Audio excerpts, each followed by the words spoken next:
I want to go over 3 formatting shortcuts you can use when you got formatting in one cell that you want to copy and apply it to another cell or range of cells. And that first one I gave it away. You can use the copy and paste options. So for example, let me go ahead and select a cell here, cell H5, and let me beef it up with some formatting, like up here on the Home tab in the font group. Make it B for bold, and then click on the Paint Bucket drop-down arrow and fill the cell in with a fancy color like Red Accent 2 Lighter 60%. Ooh, that sounds fancy. Let's go ahead and select that. And let's apply a bottom border to it. So back up here, we've got the borders. Okay, that bottom border is pretty skinny. So let's go ahead and click on the drop-down arrow and choose something that's thick bottom border. Click on it. Let me click off and, okay, that looks good. So if you want to be able to copy the formatting that's been applied to that cell, and the reason why you want to do that is because if you want to add the same formatting to another cell, unless you can remember all the formats that have been applied to that cell and come up here and click away, well, that could be a waste of time. As opposed to the first shortcut, which is a simple copy and paste option. So when I come over here and I select the cell that contains the formatting that I want to copy, go ahead and use the shortcut keys Control-C to copy. It's in copy mode now because you can see the marching ants. And then come over here, select the cell that you want to apply the formatting to, and you want to use the formatting options because if you do a simple paste, it's going to bring over everything. So January is going to be overwritten by total. We don't want that. We just want its formatting. So to bring up the paste options, we can either come up here on the Home tab, go to the clipboard group, click on the paste drop-down arrow, and hey, there you go. You got the keep source formatting, so it gets rid of everything else but the formatting from the source that we're copying from. You can do it that way, or you can go ahead and right click on it, and in the shortcut menu, there you go, you get the same paste option with the paintbrush there. That's the formatting.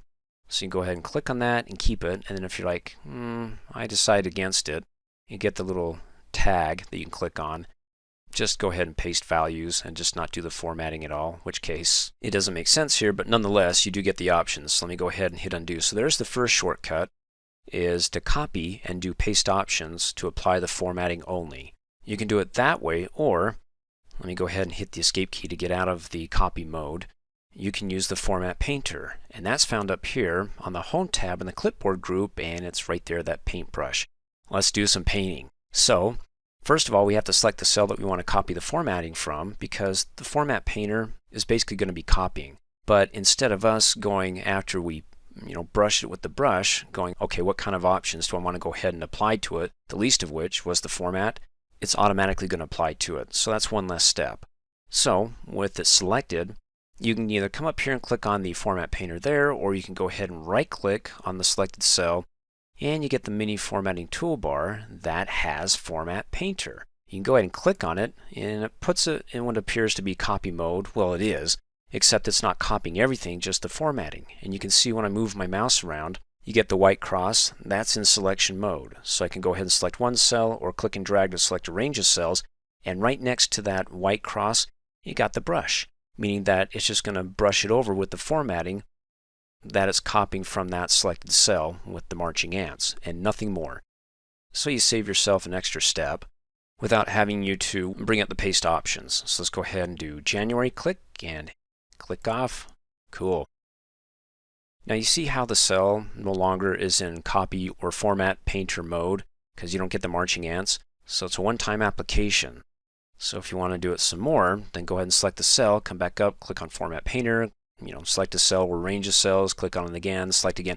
Well, that can be annoying if you got a big project. So what you can do is, I got my cell selected, just come up here and double click really fast on the Format Painter. Double click, and that way you can click, click, click, huh? Pretty cool. Click and drag. I know it doesn't look good there, but nonetheless, when you click and drag, it'll actually paint an entire range there. You can see the paintbrush is always going to be up until you either come up here and deselect it, or you hit the escape key on the keyboard and it's no longer available, so you can click anywhere you want. And that's good for multiple applications. The third and final shortcut is, well, let me come over here and select average. Come back up here and click on B for bold. Let's give it a color.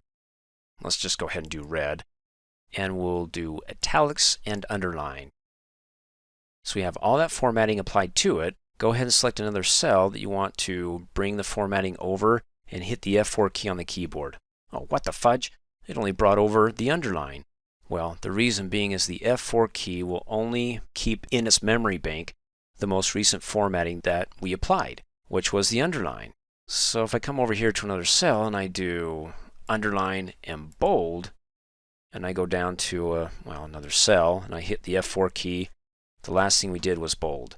Now to get around that, if you want to use the F4 key because you're a keyboard person, what you can do is, let's go ahead and select another cell here, is that instead of coming up here on the ribbon and applying your formats there, because it will only remember the most recent formatting that you clicked on, go ahead and open up the font group, the expandable dialog box button, that little arrow in the right hand corner, click on it, click and drag the title bar up so it's right in the middle, and then go ahead and do your formatting here in this window.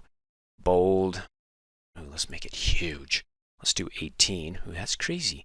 Let's go ahead and give it some color, maybe purplish. Okay. And then we'll just strike through. Now, let's make it superscript. Okay, that's a lot of formatting. What's the most recent formatting that I did? Superscript. Click Okie dokie. Well, first of all, it applies it, and then we can go ahead and select another cell. Let's do the one below it and scroll down.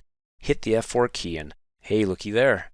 So the difference when it comes to using the F4 key, if you want all the formatting, well, when you're applying it from the ribbon, it only remembers the most recent. But when you go to the expandable dialog box to expand the group, anything you do within that window, it'll remember all of it.